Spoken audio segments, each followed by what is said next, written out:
Welcome back to Leveraging Leadership, where we unpack the art of business leadership. I'm your host, Emily Sander, Chief of Staff turned Executive Leadership Coach. This show is all about finding your points of greatest influence and leveraging them to better serve those around you. Welcome back to Leveraging Leadership. Our guests today are Michael Patino and Tracy Van Grack, and they are here to talk to us about, number one, working alongside a chief of staff, and also about what a chief communications officer is and why and when you might need one. But Michael, Tracy, welcome to the show. Hi, great to be here. Beautiful. So just for our listeners who might not know you, can you just do brief intros about what you guys work on and the exciting projects that you get to do? Maybe we can start with Tracy and then head over to Michael. Yeah, happy to. Thanks again for having me. Thanks, Mike, for including me in this interesting conversation.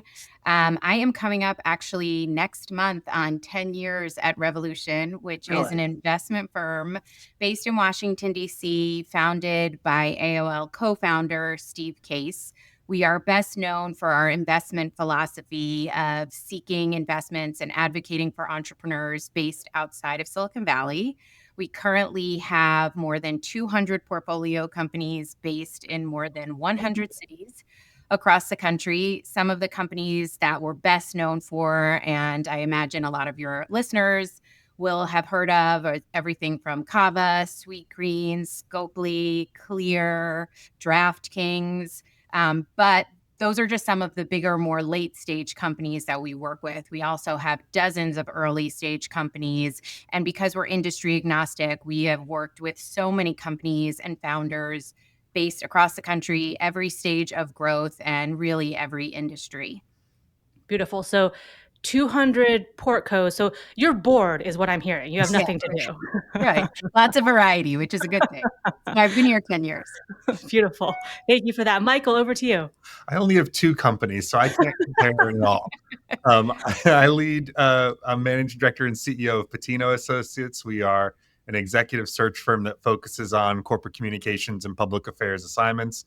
And this is my 25th year of doing executive search in this space. Wow. And okay, I've known I feel Tracy like for more than 10 years. That's why I made the face when she said 10 years at Revolution. I was like, gosh, really, it's been that long. Time flies, man. Like time really does. But great. So thank you both for making me feel like a slacker compared to what you all do. Appreciate that. But Tracy, 200 portcos, you work alongside a chief of staff. So just because we have a number of chiefs of staff listening and principals and fellow colleagues of chiefs of staff, can you just give us a little flavor of how that is set up and what your interactions are like with the chief of staff? Yeah, absolutely. And I'm going to say something before I even get to that, which is I've worked with a number of chiefs of staff over the course of my career. And I have to say they are, without a doubt, the smartest people I have ever worked with. I think it takes a real unique skill set, such a high level of operational rigor, and really almost a sixth sense for external and internal storytelling. And I was very excited when you brought up this topic because I have worked with the same chief of staff here for the 10 years that I have been here. And I think our relationship is really foundational. I mean, she's a fantastic professional. She's had a number of really interesting experiences, both in the public and private sector. And I think our relationship is the reason that so much of our communications is successful, in particular our executive communications platform, because we have a high profile founder both in the DC area and within the broader tech community. And I couldn't do my job well, in particular in that space, if I didn't have a bigger, broader understanding of what was impacting him, how it was connected to the rest of the organization, our organizational goals. So, we meet regularly, we communicate so often. It's just such a successful partnership, and I really respect everything that she has brought to the table. Beautiful. And are you interacting with her daily, weekly? What types of interactions are you having, or what types of conversations are you having with her? I want to say hourly, but definitely daily. I mean, we're a smaller team here at Revolution, right? So it might vary depending on the size and complexity of the organization, but definitely daily. And, that's kind of, I think the reason it's worked so well is because we have, of course, regular communications where we have meetings that we're at, throughout the week. But I think because our level of comfort is so successful, we're texting each other all day to double check things. And she's just such a great source of information. Great. And so can you tell folks a little bit, as I understand it, and please jump in here, you are working with all these companies at various stages, and you're helping executives, founders, leaders understand where communications and a head of communications might come into play, which is Right. very different depending on the company stage and industry, and I'm sure like company and founder specific, whatever. But can you dive into that and tell us a little bit about that? Yeah, no, definitely. And you're absolutely right. I mean, communications is an art, it's not a science. And even within the same industry, if I was talking to two companies at the same stages of growth, I might have completely different recommendations. So it's hard to make blanket statements, but given the number of portfolio companies that you have to imagine we try and do a lot of things where we create resources that are broadly applicable and helpful to as many founders as possible. And I guess the first thing I would say is when we're working with companies, it's, are we in that proactive stage of communications where we're talking about playing offense, where we're talking about brand building, reputation building, narrative building, or, very often companies come to us when they're in crisis mode. And, it's unfortunate that they come to us when they're in that space, because my message to them always moving forward is that actually there aren't reactive. You don't want to be reactive. You want to be ready, right? And if the first time you're having a meeting about a crisis is during that crisis, you've fallen far behind. And so my message to the communications people that I work with is you really can't think about those things in two buckets. They really have to go in tandem. And so how are you setting the stage, even if you are, a seed stage or a Series A company, so that you are prepared for both phases of communications? And what are some of the things that someone can do at an early stage company where it's like, hey, Tracy, we have no budget, we have a dream. You're Yeah. talking about communications. What do I do? Yeah. It's really hard, right? And a lot of these companies, they're young, they're scrappy, they're resource constrained. But even if you can't build the type of robust comms function that we often think about or talk about with later stage companies, you can build a comms culture. And there's a lot that these companies are doing that actually are that would qualify as communications. They just don't recognize that they're doing that. So the first thing I say is you have to really create that capability internally. So even if you don't have a head of comms, decentralized communications does not work. There needs to be a point person that is a point person. Maybe you're lucky enough to have a few people that can be your comms team, but it needs to be centralized so that someone is owning that. And eventually, if you are lucky enough to hire outside resources, that is your internal point person. And then what I think is really valuable, and comms firms can help companies do this, but I also think a lot of them truthfully can do this on their own.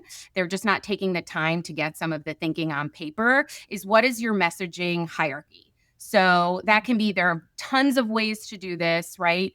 But the way I tend to think about it is first and foremost, what is your value proposition? What are you delivering?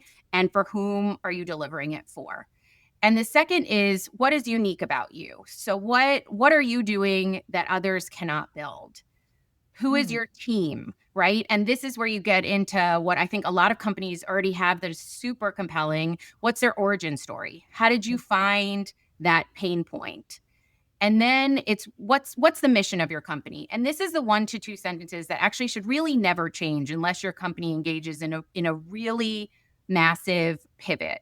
And then finally, and this is the most challenging piece of it, and we could have an entire call about on its own, is distribution. How are you getting that story out there? And there's a huge debate in the communications community over something that they've dubbed going direct, right? So now you're starting to see a ton of executives, founders in particular, that are using social media, emails, listservs, whatever is works for them, to take charge of building that narrative, not relying on the mainstream media or news sources to communicate the value of that brand. And we've seen a ton of success with that in our portfolio, founders that LinkedIn in particular has been really effective. And I would say, they're building their narrative, but they're also building their presence. I don't know, Mike, if you saw, Axios just came out with a study they did with Morning Consult where I think it was 8 out of 10 adults, are associating positively or negatively a company or a brand based on that CEO's profile and brand. And a lot of that has to do with founders and CEOs going direct. Yeah.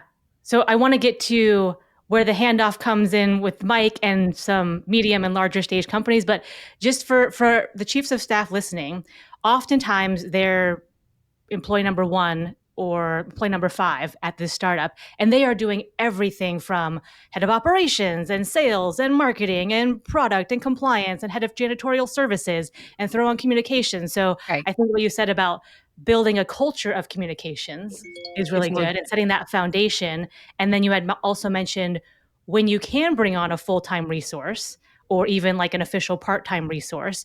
So maybe just touch on if you're talking to a chief of staff who's like, I have everything, I have to do everything, how they build that solid culture of communication.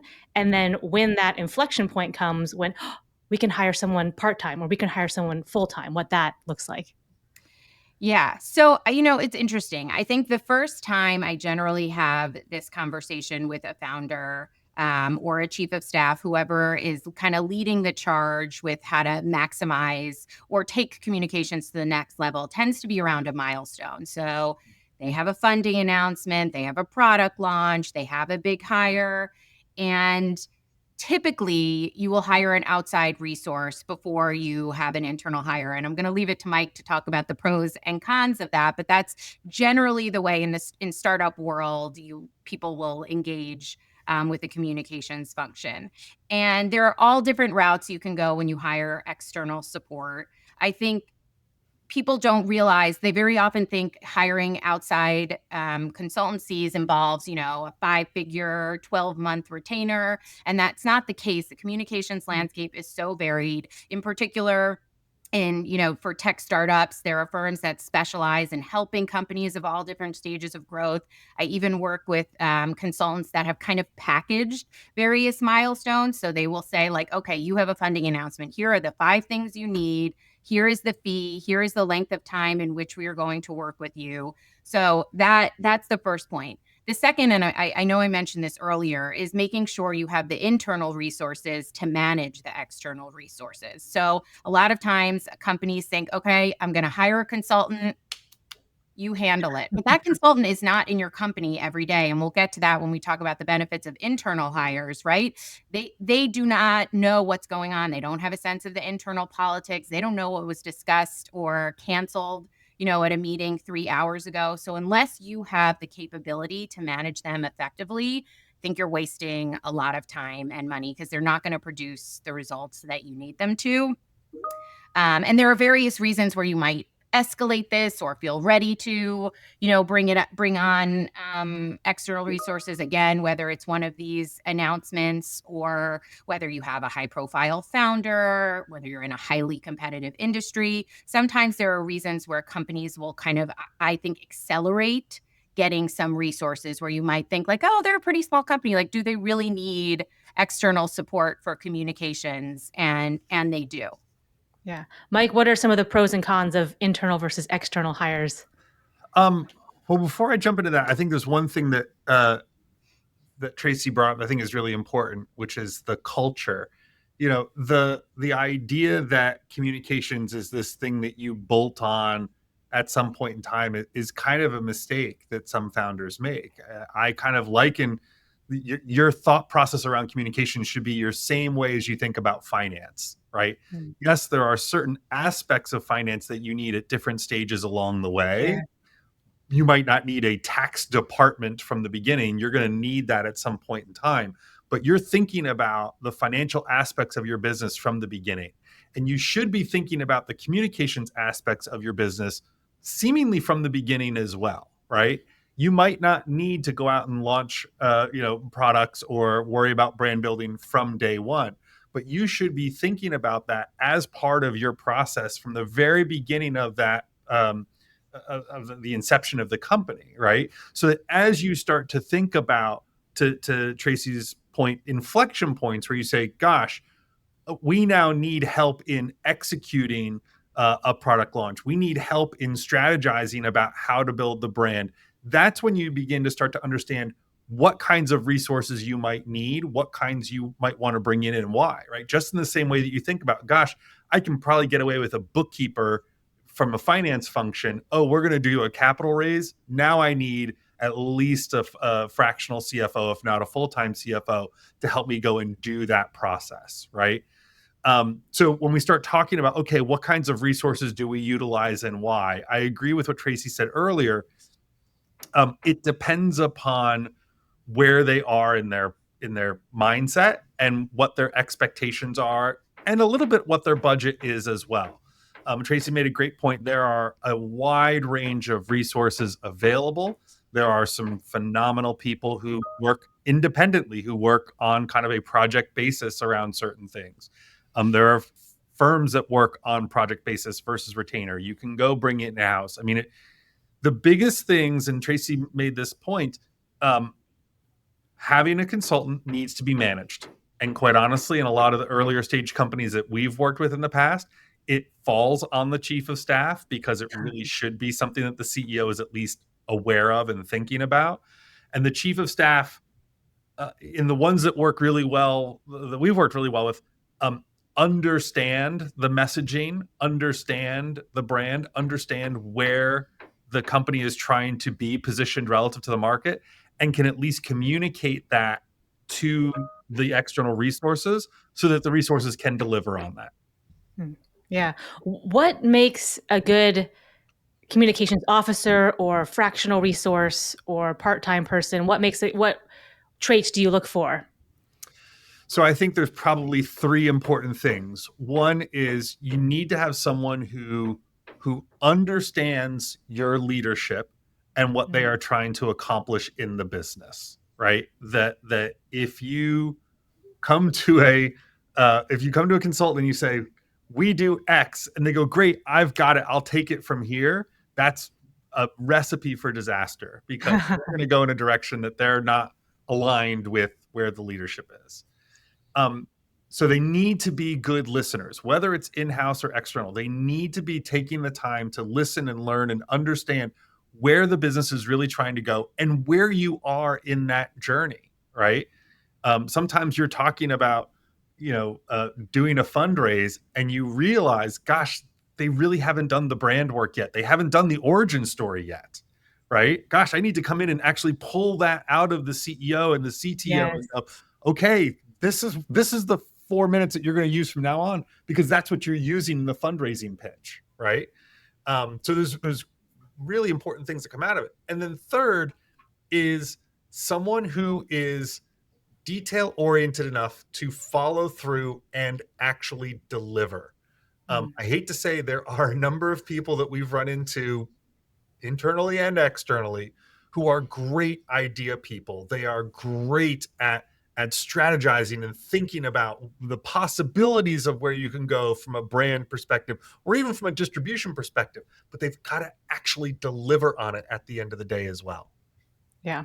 You mentioned kind of the messaging and brand, and I've worked with a number of communications folks over the years, and the best ones do what you said, which is pull the story out of people, because a lot of times, especially with founders, they're in it so deep and every day, and sometimes they can't see their own story or know how to tell it without and then this happened, and then next quarter, and then this month, and then I felt this way. And then I was like, you've got to make this open-ended story, especially if you're looking for fundraising, where you include your personal story and you include the narrative arc of your company, but you leave it open-ended for the funder to come in and say, you can be part of this story. So I have had whole conversations around that, but I love that you said they help them craft the story and pull it out of them. It's not that they're telling a story that could already be told.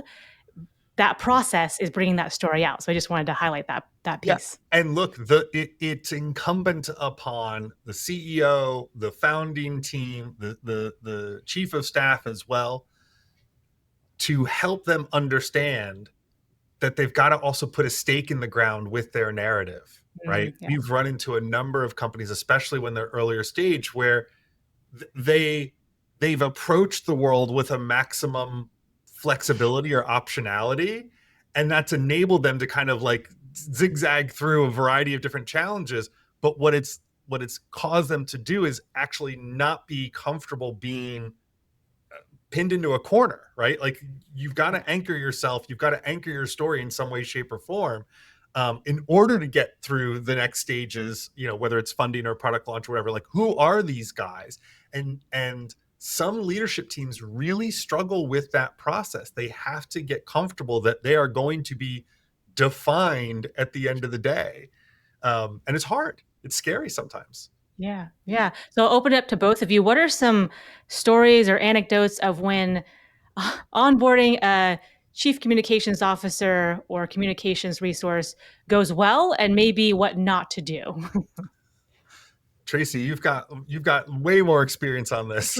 Yeah, I mean, it's interesting. The other thing I was going to add, just to build on what you just said, Mike, is one thing that I think chiefs of staff do really well is make sure that any communication, especially in the early days, if you are new to a comms function, is make sure that that communications that story is authentic, right? So chiefs of staff have such a good read on the voice of a principal. And so making sure that everything that's coming out, I mean, today, you can spot inauthenticity right off the bat. And so any sort of brand seeking to communicate really is looking to capture the voice. And if you read a speech and you're like, he wouldn't talk like that. She wouldn't talk like that. They wouldn't Yeah. communicate that way. So getting a read on that, I just think is so helpful.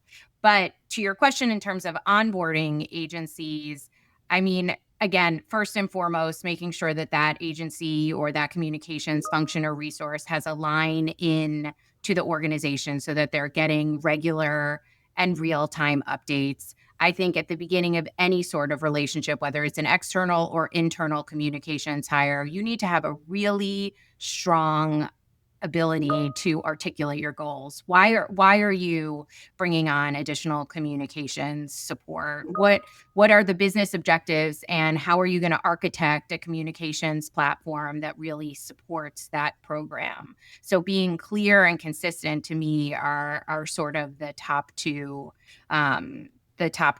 things to take away. And in terms of things that go wrong, I mean, gosh, like all of my examples are really pandemic related. I had a friend in the industry who called the pandemic crisis palooza.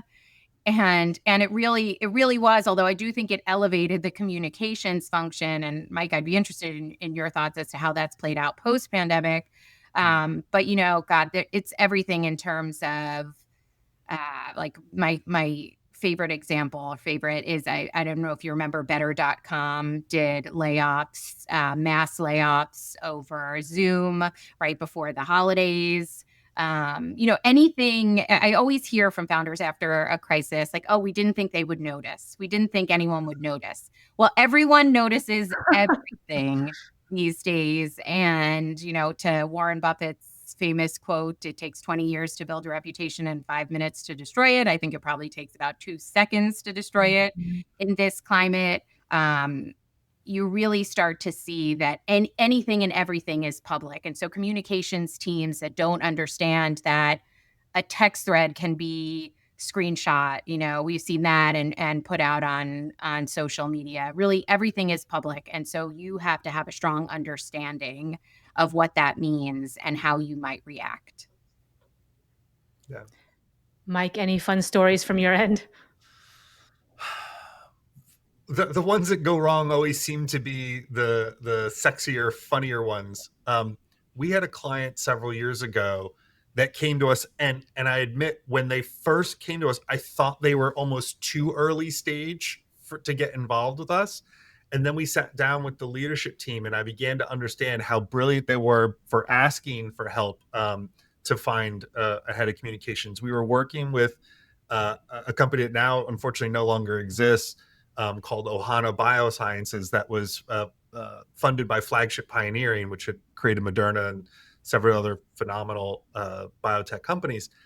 And Ohana was focused in family planning, and specifically they were looking at the male side of infertility, and we're starting to talk about a technology or a process they had to increase sperm motility, which was a really interesting thing to talk about for 3 months in the market, let me tell you. And so they started to describe all this, and they had literally, I think it was 11 or 12 people in the company. They were in this temporary space in Cambridge. It was as garage band as you could imagine. And we started talking through it with the CEO and the COO, and what they landed on, the reason why they said they needed help was they knew um, that their ability to take the technology and actually gain scale was based on being able to reach clinicians, so they understood what that communications journey looked like to get clinicians to begin to pay attention. They knew where they needed to compete with kind of established treatments like IVF, and also dovetail with IVF, but they also understood how they needed to develop communication strategies to address both sides of the couple, right? So how do they go and engage the man in the relationship, and how do they go and engage the woman in the relationship? And they didn't have it all figured out, right? But they understood those three things, and I went, "Oh my gosh, you're brilliant, because you understand that your ability to succeed in this is, I'll say 40 to 50% the technology and the science, but it's 50% the communications in Yeah. order to be able to get customers to want to be able to use this." And they're like, "Yep, absolutely." And I was like, "We are all in." And it was a phenomenal experience. And we placed someone, and they had a wonderful experience for a couple of years. Unfortunately, the technology itself didn't take hold.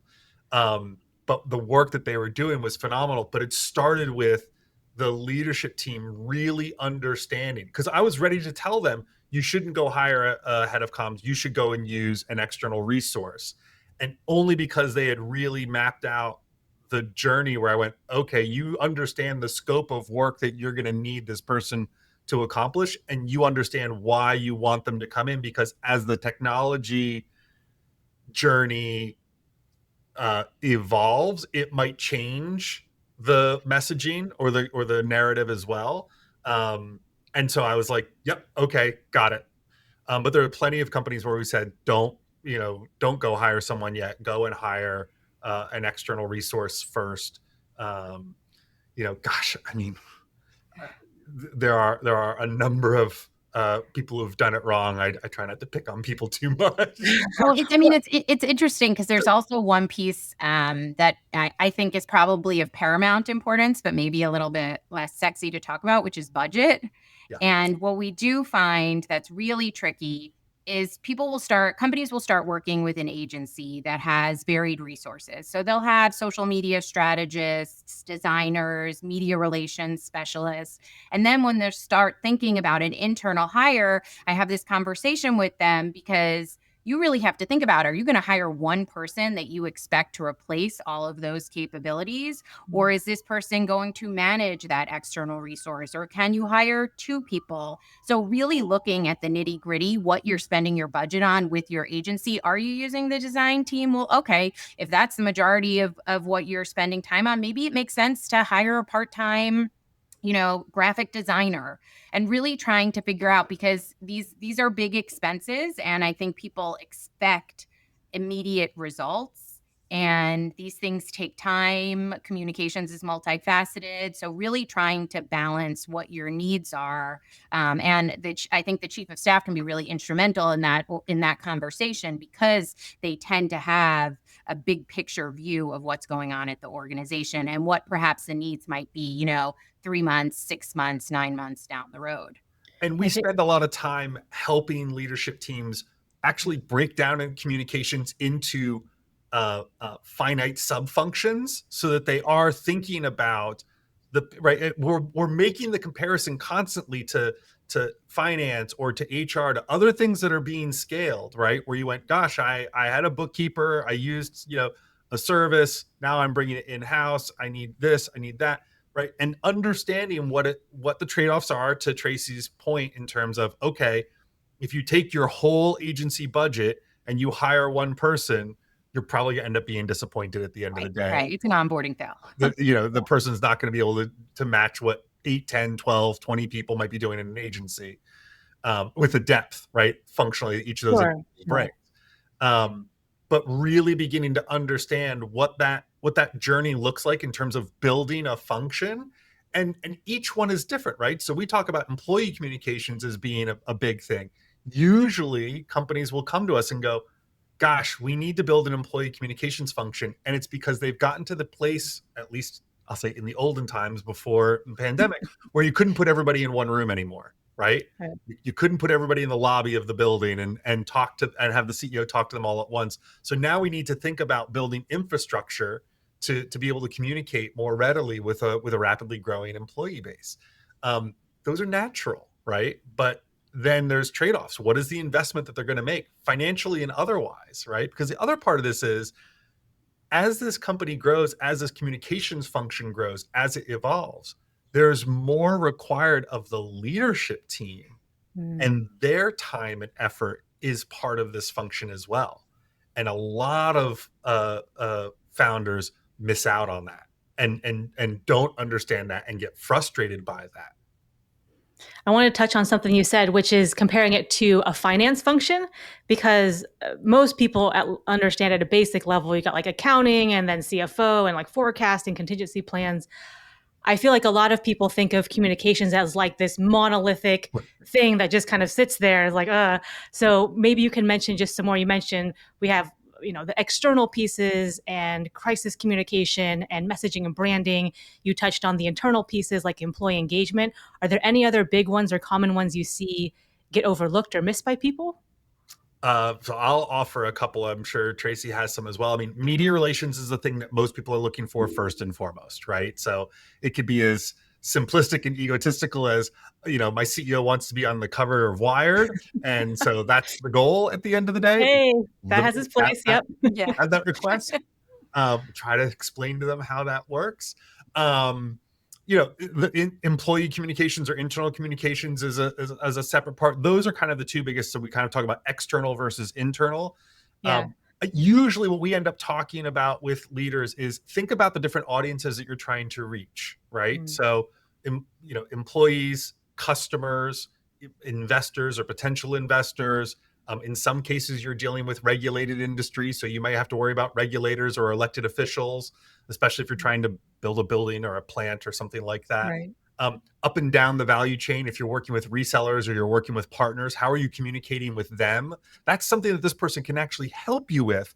And I've watched a number of CEOs go, oh, gosh, yeah, gosh, like, we need to use them to help talk to our resellers more. Yes, absolutely. Please use them and listen to them in that regard. But I mean, we talk about the audience model more because it helps people then think about how to utilize resources against that and how to think about the communications that they're using and say, oh, this thing that we're saying over here to employees, our investors are absolutely going to find out because somebody's going to post it on Reddit.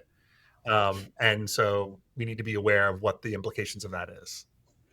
Well, I think the audience model is really smart because most people get that. It's intuitive. And also your sperm mobility example, they had identified their key audiences, their external audiences, and that got them the 40 or 50%, where then someone can come and go, oh, okay, like these are your 3 stakeholders, constituencies.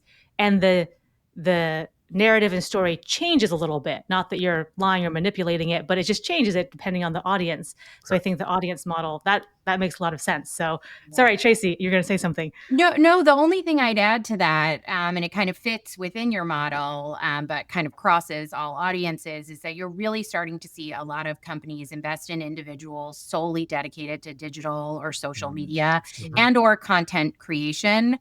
And that is, I think, because of this going direct, this idea that we are going to kind of take hold of this brand building process, and we're not just going to rely on press or third party stakeholders. And again, as I mentioned, this is a big topic in the communications industry, and is going direct paramount?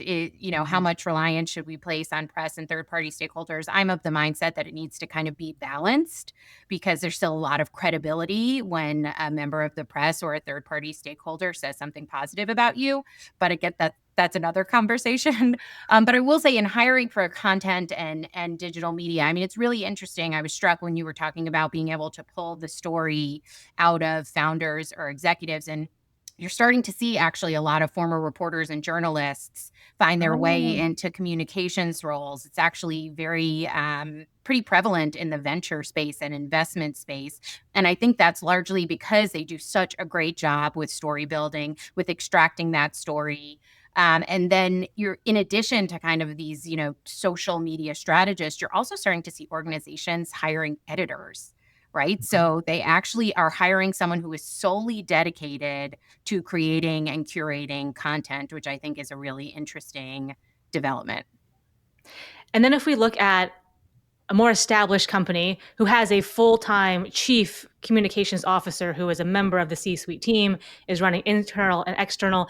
You mentioned as that role grows, more time investment is needed from the CEO, from the founder, from other members of the team. But if a CEO is looking at their executive team and saying, how are we doing? How is each individual doing? How do you know a chief communications officer is doing good, for lack of a better phrase? Yeah, well, so Mike, I can hand it to you to talk maybe a little bit more about how people hire and the various things they're looking for that they might be holding this up against. There are so many things out there today that people use to measure the success of their communications programs, various we could go through everything from the various like engagement metrics on social media, surveys, internal programs that measure how often and how well internal communications are resonating. I tend to think about it just broadly speaking for this purpose is that a really good CCO is going to bring you crises before they arise and opportunities before they're obvious. So this is not someone who's a firefighter or a cheerleader. They're a strategist, and I think previously, and Mike, I'd be interested in your thoughts on this too, was almost thought of too much as a service function. And as I mentioned earlier, I really think the pandemic changed that. It's not that organizations had not evolved until that moment, but I just feel like it really solidified the role of the chief communications officer in the C-suite and having the same, it can be challenging when you don't have a P&L in an organization. And to me, that really highlighted, okay, even if you don't have that, you are a key part of this team and your strategic advice is critical in helping us reach our business goals. Yeah, I would say just to that last point, Tracy, the impact of the pandemic more than anything else was that it made CEOs actually understand what each of the functions in their company does, Mm. because they had to look at every aspect of their company and say, how are we going to potentially transform or utilize different aspects and emphasize different aspects or different functions within our company in order to help us operate going forward, right? So maybe the facilities team took a bit of a back seat because you weren't using facilities anymore, but they were, adding value in a variety of different ways, going forward. Communications obviously took a front seat on a lot of the aspects of, uh, and coming out of the pandemic. Um, you know, to go back to the question in terms of what makes someone succeed, we actually work with CEOs to kind of develop that understanding for themselves. What are the 3 or 4 things that you want to see them achieve? What is happening in the business as a result of it? And it can be, to Tracy's point, um, eradicating barriers, right? So again, to use a regulated industry model, how do we engage a regulator so that they weren't challenging us? I think the crypto space has been very successful at that over the last couple of years. In particular, you go and look at what they've done from a communications or a corporate affairs perspective when you start to engage government affairs and policy and advocacy as part of that and kind of create a bigger umbrella that's integrated. They've done a successful job of reducing or removing barriers, not so much advocating or telling this amazing story about crypto. I think that's what they were doing 3 or 4 years ago. The last year or two has actually been more about reducing and taking away, and that's the ones you've seen be very successful in that space. And I'm wondering too how much of it is there's the external brand and messaging, and there's like the reputation and credibility piece of that, but also like what do we stand for? When you hear this brand name or this founder name, like boom, boom, here are the two things Yeah. that you know about or you think you know about this company or person. Same thing internally. Does the rank and file person know like, oh, this is what being part of this company and being part of this team means and how I contribute to that story? It was funny. I was listening to an interview. It was with Ron Howard, who directed Apollo 13. Yeah. And he was talking about hiring Tom Hanks as, I think it was John Lovett, or who was one of the astronauts that went up there. You know, Houston, we have a problem. And people wanted other actors besides Tom Hanks. And the studies before that film come out was like, no one would believe that Tom Hanks would be an astronaut. And Ron Howard said, but everyone would want Tom Hanks back safe on Earth because that was his brand. Like everyone loves Tom Hanks. Yeah, right, And right. it's just like, Yeah, it you're rooting reminded me for of, him. yeah, it was kind of like, Yeah. yeah. So it kind of reminded me, you know, you kind of have this like core thought or baseline of a company or someone in your head. And then when crisis does come or when something comes to challenge that, you already have an established story. So I'm wondering, like, that's just something to throw out there. Is that part of a communications project plan? Definitely. And also, you know, how that ties to recruiting, right? You know, particularly in the tech space, like it's a tight talent market. And your ability to tell that story and to get your employees to believe in that story and believe that they're furthering a mission that they believe in or producing a product or a service that they believe in, you know, pays dividends for your HR team in trying to recruit people who want to be a part of your team. And nowhere is that more important than in earlier stage companies before you've gotten venture Right. capital money to begin with, right? Right. You're convincing people to come work typically under market value, based on either challenge, opportunity, you know, impact, and you're selling a vision. And Right. for the companies that actually can do that quickly, and it's usually verbally, it's, you know, and it almost feels like you're making it up on the fly, but if you say it 4 or 5 times, that's the truth. That is your narrative at the end of the day. And because you're going to have 4 or 5 people sitting in a room together in front of computers working on something, you go, why are you all here? And they're all going to say the same version or enough of the same version. You go, okay, that's the truth. That's who you are. That's who you want to be. So it's an interesting challenge. Is there, I imagine there can be a big gap between what I think of myself and then what other people's story are of me. Whereas like, we need to close this gap. And is that sometimes a difficult conversation? Is that sometimes people are open to it? How does that roll out? I think it depends. I think it depends on the person. If you're talking about, you know, communicating to a founder or a leader, I think it just depends on their previous experiences. I think if you have where we've run into issues is when you have a pretty successful serial entrepreneur. This is their 3rd or 4th company. And it goes both ways. They've either been really successful such that, you know, reality checks don't resonate, or they've had previous bad experiences with press or communication such that it holds them back from telling their story. Yeah. Well, Yeah. and successful is an interesting term to use, right? Because Right. we've worked with CEOs who have had multiple exits. That is a measure of success. I have nothing to argue with that.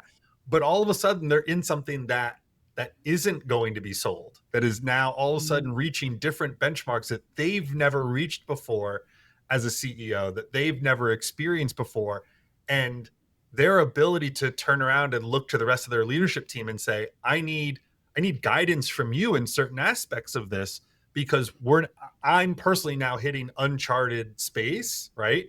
And the chief of staff plays a critical role in both kind of nudging the CEO as appropriate, because they are really trusted by the CEO to kind of be that you know, yang to their yin, and to say, look, hey, you know, I think we're getting into uncharted waters around brand. Like, you were never tested, you were never scrutinized in this way. The last 3 companies, because you got to a couple $100 million, you sold it, and pretty much nobody outside of the valley knew who you were, and that was great.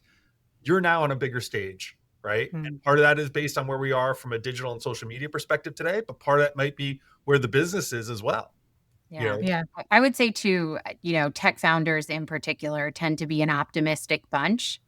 And sometimes that optimism, which I would attribute probably to some of the most successful innovations of the last, decade or 2 decades, can be blinding. So it does fall often on the communications officer, on the chief of staff, because they are at the end of the day like head of principal management to offer those reality checks. Yeah. That sometimes things aren't always going, perfectly.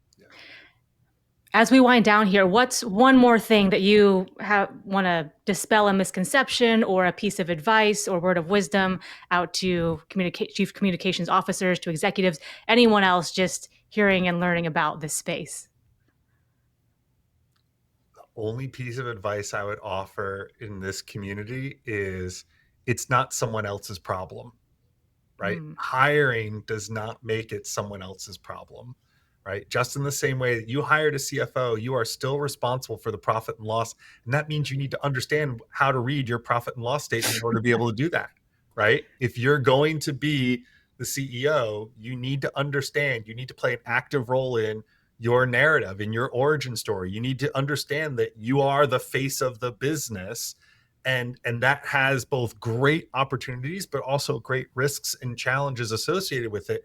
And so getting support, whether it's internal, whether it's external, whether it's part-time, however you want to go do that, but getting support to understand how to behave in that way as the face of the company and the impacts of doing it. I mean, look, Elon Musk is either brilliant because he's gone direct, or he's an imbecile because he's blown through more chief communications officers in record time than anybody else I've ever known, and clearly doesn't listen to what they have to say. But I would argue that he's probably made different points in his life a lot harder than they needed to be because he wasn't willing to listen to the counsel. Yeah, that's fair. I guess I would just add to that, where we've seen founders, and this is something that's actionable, where we've seen founders really be successful with brand building, is they make it a community activity. And this is also where, the chief of staff and the communications officer can be really helpful. So we have so many tools at our disposal, right? And the founder is super active in brand building, but you have investors, you have partners, you have customers, you have the people in your family and friends and your work community that are cheering you on. You have employees. And so when you look at building that brand, you want everyone to kind of, be singing from the same prayer book. And so equipping your stakeholders to be supportive of the message you're trying to build and get out there. I mean, something like a fundraise, for example, which I know we've spoken about a couple of times, equipping those stakeholders to amplify your message has made those moments so much more successful for so many of our founders. And it's actually, a relatively simple thing to do. Make it easy for people to cheer you on. That's a great one. Yeah, thank you. Who do you help and how? And if someone is listening, like, I want to get in touch with Tracy or Mike, what is the best way to do that for both of you?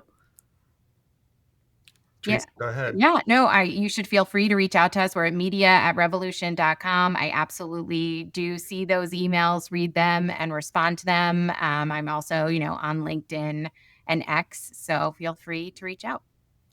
Same, I'm on LinkedIn. You can reach me at michael@patinoassociates.com.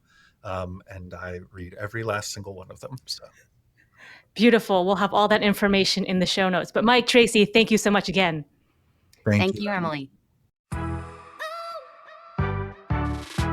If you enjoyed today's episode, please like, share, and subscribe wherever you get your podcasts.